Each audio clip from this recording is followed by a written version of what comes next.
यार ये देखिए, जो ग्राउंड फ्लोर का ये मैप है, तो वेस्ट फेसिंग आपने बताया था, तो वेस्ट फेसिंग ये यहाँ से एंट्रेंस है। तो ये बीच से क्यों दिया हुआ है, क्योंकि यहाँ पे साउथ वेस्ट का जो जोन है, जो नैऋत्य कोण का होता है, मतलब प्लॉट को अगर हम 3 हिस्सों में बांटेंगे ऐसे, तो ये 1 2 3, तो ये जो है ये पश्चिम का पूरा जोन कहलाएगा, ये दक्षिण पश्चिम कहलाएगा और ये उत्तर पश्चिम कहलाएगा। इसको वायव्य कोण कहते हैं, इसको नैऋत्य कोण कहते हैं, और ये पश्चिम है। तो वायव्य कोण से तो एंट्रेंस दिया जा सकता है, लेकिन वो फ़ायदेमंद नहीं होता।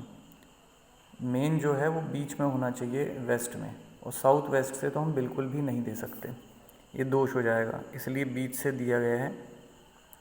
सीढ़ी जो आपकी बनी हुई थी वो यहाँ पे वो गलत थी, तो सीढ़ी को हटा करके यहाँ दे दी। लेकिन ये था कि सीढ़ी अगर अगर यहाँ पे देंगे तो फिर दूसरी जो पोजीशन है, जो पोर्च और ये सब चीज़ें चेंज हो जाती है, फिर एक चीज़ बदलने से दूसरी चीज़ें भी बदलती हैं।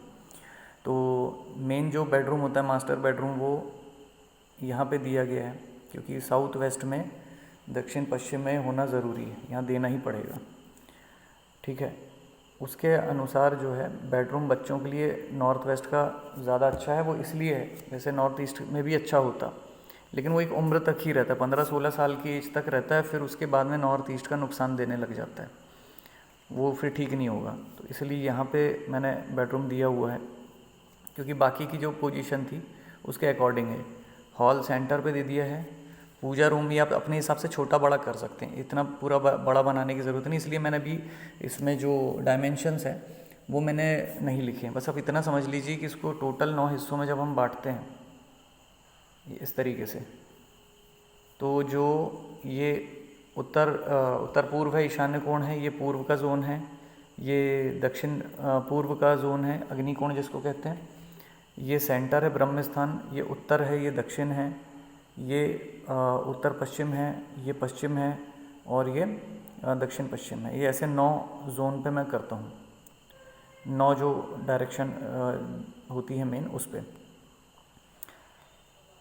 ठीक है, बाथरूम आपकी इधर उत्तर में गलत बनी हुई थी, तो उसको एक बाथरूम है नॉर्थ वेस्ट में डाली गई है।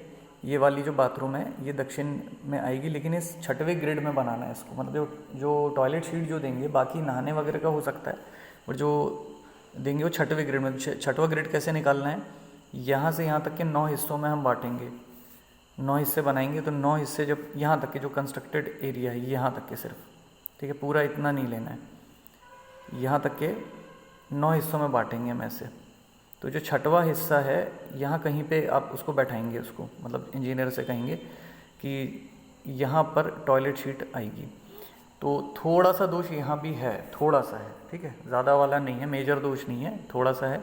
तो उसमें वॉल हैंगिंग कमोड वाली अगर आप टॉयलेट शीट लगाते हैं तो अच्छा रहेगा, तो फिर दोष नहीं के बराबर बनेगा, फिर 90% तो फिर कोई दोष नहीं है वहाँ पे।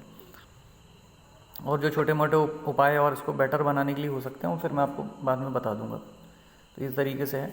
किचन वाला एरिया हमने पूर्व से लेकर के दक्षिण पूर्व तक का दिया हुआ है, तो उसमें जो वही है मेन है, स्टोव की जगह मेन होती है, तो दक्षिण पूर्व के उसमें आएगा। वॉश यार्ड मैंने अंदर से इसलिए नहीं दिया है क्योंकि वो भी अपने आप में एक दोष हो जाता है, क्योंकि साउथ ईस्ट में जब किचन होता है तो वहाँ पे अंदर से कोई जगह, कोई स्टोर रूम या कुछ नहीं देना चाहिए, उसका दरवाज़ा अलग होना चाहिए। अगर साउथ ईस्ट में वॉश एरिया दे रहे हैं तो फिर यहाँ अलग से ही दरवाज़ा उसका होना चाहिए।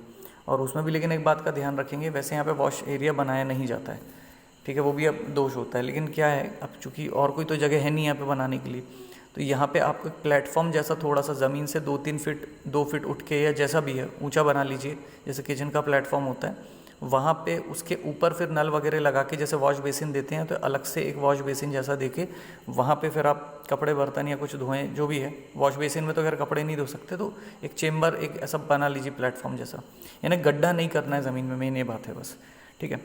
तो यहाँ कर सकते हैं आप, चाहें तो वैकल्पिक रूप से वहाँ पे वॉशिंग मशीन रख लीजिए, तब फिर कोई दिक्कत नहीं है। और डिश वॉशर है, थोड़ा कॉस्टली आपको पड़ जाएगा, लेकिन वो मेरे इसमें वो वास्तु दोषों में भी उसका बहुत अच्छा रोल होता है। अगर बर्तन जो है डिश वॉशर में धोते हैं तो अच्छे से भी धुलते हैं, और जैसे होता है कि रात में कई बार हम बर्तन नहीं धो पाते तो सुबह धोते हैं, तो वो वाले भी दोष नहीं रह जाते, क्योंकि मशीन में डाला और बर्तन धुल गया ना, 50-60 हज़ार का उसमें शायद खर्चा आता है, तो वो आप अगर आप लगाते हैं भविष्य में तो अच्छा रहेगा। और फिर ये नहीं रहता कि गड्ढा करना पड़ रहा है, ये सब नहीं होता मतलब इसमें, है ना। तो ये इस तरीके से मैंने समझा दिया। तो देखिए आपको ठीक लग रहा है तो अगर कुछ चेंजेस, वैसे वास्तु के हिसाब से पश्चिम दिशा में जो आपकी लंबाई चौड़ाई है मकान की और जो आपको चाहिए उसके हिसाब से आइडल जो नक्शा जो है वो यही है ना। फिर भी आप देख लीजिए एक बार, फिर मुझे बताइएगा।